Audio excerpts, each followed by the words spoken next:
de gobiernos ateos, y lo hemos visto desde Caín, desde la Torre de Babel. Entonces, mi pregunta concreta es, ¿qué acciones debemos nosotros tomar como cristianos? Porque creo que hemos visto bastante claro que pues no podemos esperar nada bueno del gobierno, trátese del partido que se trate, ¿no? El apóstol Pablo particularmente en las cartas que dirige a Éfeso, a Colosas, él parte de 2 puntos básicamente, recordándonos que nosotros somos un pueblo que pertenece ahora o que está bajo un nuevo señorío que es Cristo, quien ganó todo para nosotros, y eso sería lo primero. No podemos comenzar a trabajar si no partimos de este punto, porque corremos el riesgo de caer en lo que cae Acción Cristiana, que a pesar de su nombre presenta un pensamiento claramente humanista, donde está diciendo que ahora no se trata de ideología, que ahora se trata del simple cuidado de la vida humana. Si nosotros no nos afianzamos sobre la base del Evangelio, vamos a terminar siendo un movimiento social, por ejemplo. A lo mejor lucharemos por causas justas, a lo mejor seremos muy influyentes, pero ineficaces. Partimos del punto, nosotros estamos bajo una nueva autoridad, bajo el señorío de Cristo. Ese es lo primero. Luego, lo segundo que hace Pablo es que constantemente recuerda a la iglesia que debe formar un pensamiento de identidad, de pueblo. Y lo que ahora estamos viendo es que el rompimiento de las relaciones fue tan fácil porque estamos en una sociedad que es altamente individualista. Creo que a muy pocos cristianos les costó dejar de asistir a una iglesia porque ya eran individualistas.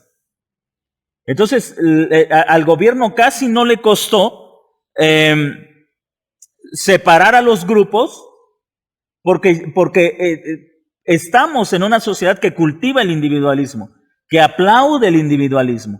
Lo que hace la Biblia es enseñarnos a pensar como una colectividad. Por ejemplo, en Efesios se habla de la iglesia como un pueblo, como un cuerpo, Pedro menciona a la iglesia como una nación, como un reino, como un sacerdocio, todo con un lenguaje que es corporativo. Y tenemos que comenzar por ahí a pensar como una corporatividad, no en mi cristianismo individual. Porque ese individualismo pues hace muy fácil que yo siga buscando a Dios en mi casa. Bueno, no puedo reunirme con un grupo, yo oro en mi casa, leo la Biblia en mi casa, escucho predicaciones en mi casa. No hay ningún problema, yo estoy bien con Dios. Entonces, tenemos que recuperar el pensamiento de colectividad, porque a partir de ahí, ustedes se van a dar cuenta que la iglesia en el libro de Hechos es una iglesia que realmente le hace contrapeso al gobierno porque es un pueblo. Ellos, en el libro de Hechos vemos que ellos se reunían constantemente. Si el gobierno logra, miren, consciente o inconscientemente, si el gobierno logra que las iglesias no se reúnan, está ganando terreno. Porque como dice ese viejo refrán de guerra, divide y vencerás. Va a ganar terreno y lo está ganando. Es necesario que nos mantengamos unidos porque solamente en la unidad podemos nosotros enfrentar los problemas. Si hay necesidad, nosotros tenemos que buscar la forma de suplir esa necesidad económica. Si hay enfermos, nosotros tenemos que cuidarlos. ¿Qué dice Santiago? Si alguno está enfermo, llame al 911. Llame a los ancianos. Ahí está. Hermanos, en este tiempo yo le he dicho abiertamente a la iglesia, si tienen alguna necesidad, hablen, llámenme, nosotros los visitamos. Algunos hermanos han tenido esa confianza. Algunos otros han dicho, ahorita no, por el momento, está bien, pero se va a romper el sentido de unidad. ¿Cuántos cristianos dejan de asistir a la congregación? Olvídese de la pandemia. porque trabajaron en domingo, porque tuvieron algo que hacer, porque salieron y fue un domingo, luego otro domingo, luego otro domingo, y una persona me decía, los primeros domingos tenía yo una excusa, pero los siguientes ya no tenía yo excusa, pero me sentía raro tener que ir a la congregación, ya no podía, aunque quería, ya no podía. Ahora piense, ahora que se tiene la gran excusa de la pandemia, cuando esos hermanos quieran regresar, no va a ser tan fácil. Y no porque la iglesia diga, no, ustedes dejaron de venir, ya no se congreguen, sino porque ellos mismos pueden estar pensando, ¿y qué tal si voy? ¿Y qué me van a decir? Porque ellos sí se congregaron y yo no me quise congregar. Aunque nadie los va a juzgar, desde luego. Pero se nos hace un hábito. Dejar de congregarnos se nos hace un hábito. Entonces, partimos de ese punto. En la medida que nos congregamos, aprendemos a pensar como pueblo y aprendemos a ver la forma en que podemos solucionar nuestros problemas. ¿Cómo podemos nosotros atender nuestras necesidades? Nosotros tenemos una gran diferencia. Mire, el sector salud, el propio gobierno sabe que puede estar en una crisis política y económica. Nosotros contamos con una ventaja. El Dios que nos sostiene dijo en el Antiguo Testamento, si yo tuviera hambre, ¿te lo diría? Mío es el oro, mía es la plata, míos los animales del campo, míos los árboles. ¿No tenemos ventaja sobre una sociedad que está en un colapso económico? La tenemos. Ahora, para la sociedad tú mueres y ahí se acaba todo. Y qué lamentable, porque lo venció la enfermedad, el cáncer lo derrotó, el COVID lo derrotó. Para nosotros como creyentes, un hermano muere y decimos, sorbida es la muerte en victoria. Hay una diferencia. Escuchaba en Estados Unidos de un pastor que murió a causa del COVID. No estoy muy de acuerdo con sus enseñanzas, es una iglesia carismática. Aún así, él murió por sus convicciones. La nota que leía decía, qué lamentable. Lamentable, ¿por qué? ¿No dice la Biblia que a los ojos de Dios la muerte de un justo es buena? Lamentable, ¿por qué? Ahora, probablemente si yo llegara a morir por la enfermedad dirían, por necios, eso es lo que dice puede decir la gente, pero ¿qué dice la Escritura? Ninguna condenación hay para los que están en Cristo Jesús. Morir es ganancia.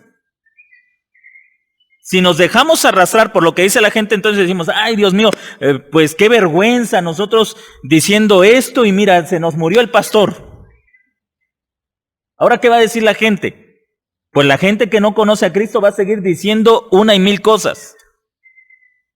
Pero los que creemos en Cristo, sabemos que el que muere con Cristo muere en esperanza y no muere, sino que vive en el Señor. Entonces nuestra mente tiene que cambiar radicalmente. Debemos dejar como pueblo, tenemos que comenzar a buscar acciones que nos ayuden a fomentar la idea de colectividad, de pueblo.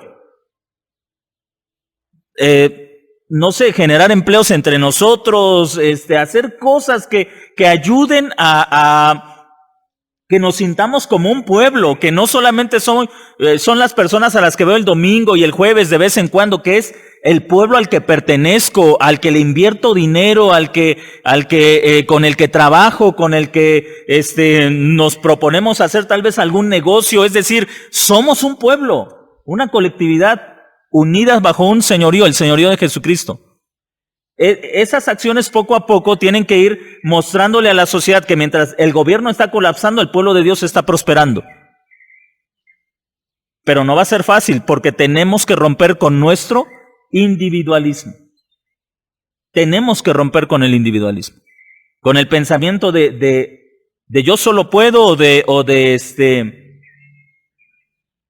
tenemos que romper con ese pensamiento muy, muy individual. Y bueno, también hay espacio para ideas, hermanos. Yo creo que que es una buena oportunidad para cambiar nuestra manera de ver a la iglesia. Es una buena oportunidad de darnos cuenta que estamos en una situación que nos está obligando a pensar como iglesia, como un pueblo, como una nación. Es una gran oportunidad para fomentar ese pensamiento. Y aquí, pues, en cada oportunidad las ideas van a comenzar a brotar, ¿no es cierto? Alguien puede decir, oiga, pastor, ¿y por qué no hacemos esto? Si contribuye a que tengamos la mente de pueblo, pues lo vamos a hacer. Es decir, este tiempo es una puerta que el Señor nos está abriendo para pensar como pueblo,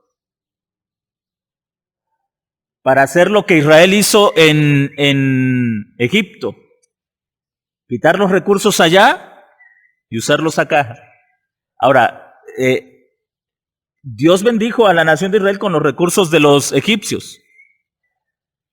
¿No cree usted que en una sociedad colapsada Dios nos puede hacer prosperar? Y no solamente me refiero al dinero, sino prosperar como realmente es la prosperidad cristiana. La iglesia del primer siglo causó mucho problema a Roma por una razón. Roma era un imperio poderoso y su gente era pobre. La iglesia cristiana no tenía poder ni político ni militar y ninguno padecía necesidad. Y eso le golpeaba al imperio romano, porque esa gente no padece necesidad y este pueblo padece necesidad. Hermanos, estamos frente a una oportunidad y tenemos que aprovecharla como cristianos, no como movimientos sociales. Bueno, entonces, recuerden, no nos oponemos a los temas, exactamente al tema de la salud, sino la ideología que lo sostiene. El pensamiento de que los únicos salvadores de todo este problema, o la única salvación, es la ciencia y el gobierno. A eso es lo que nos oponemos, a ese ateísmo. No nos oponemos a lo que es sano, el lavado de manos, la higiene, sino a la idea que ellos tienen, que son capaces de salvarnos. Ahora, también, ayer estábamos escuchando la conferencia del doctor Gatell, y él decía que a partir de la fase 3, fase en la que ya estamos, todas las personas que mueran como sospechosas de COVID y que no se les pueda hacer estudios para determinar si murieron por COVID o no, van a ser contabilizadas como muertes por COVID. Escuchen eso, porque entonces las cifras se van a inflar y nos van a hacer creer que esto está terrible.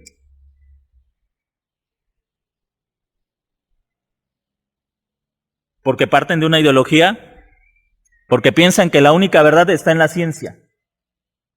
Pero nosotros creemos que la única verdad está en Dios, revelada en la Escritura, en su Hijo Jesucristo y en la naturaleza.